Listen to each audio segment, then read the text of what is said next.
እንደው ሚዲያው ላይ መገለጽ የለባቸው ሚዲያ ላይ መውጣት የለባቸው ምትላቸው ጉዳዮች ያንተ የቤት ጣጣ እዛው ተሸከሙ ህዝቡ የራሱ ትልቅ ችግር አለበት እንጀራ ቆርሶ መብላት ያቃተው ህዝቡ በየትኛውም አቅጣጫ የሮጠ የሆነ ዳቦ መብላት የሚፈልግ ህዝብ ነው እንደዛ ደግሞ ቴክኖሎጂ ተመቸ ብለ ማደንዘዝ ማለት ደግሞ ሌላ ጣጣ ነውና እባካችሁ የምትችሉ ሰዎች የቤታችሁን ጣጣ ወይም ድራማ ፈጥራችሁ የምታመጡት ሶሻል ሚዲያ ላይ እና ያለውከላችሁትን ዘርበክ ይያለው የላችሁ እጅግ በጣም ማይሆን ዝቅጠት ውስጥ ምገቡ ሞራል ልልናችሁ እጅግ በጣም የወረደ ሰዎች አትምጡበት አይጠቅም ነገር የሚያደርጉ የቲክቶክ ፍርድ ቤት ዳኞች አሉ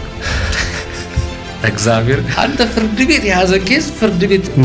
ሮል መደረግ የነበረበትን ኬዝ ቲክቶክ ላይ አምጥተህ መፋጨት ምን የሚሉት አስተምረህበታል ፍትስራቱን እየናክ ነው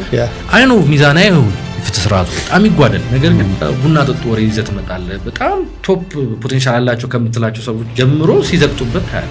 ኮንቴንት ይላቸው ኮንቴንታቸው ማብቋት መፈትፈት ነው በዛ ልክ ባይሆን ደስ ይለኛል ሶሻል ሚዲያ ላይ ባይመጡ እንደዛ ነገሮች እጅግ በጣም ደስተኛ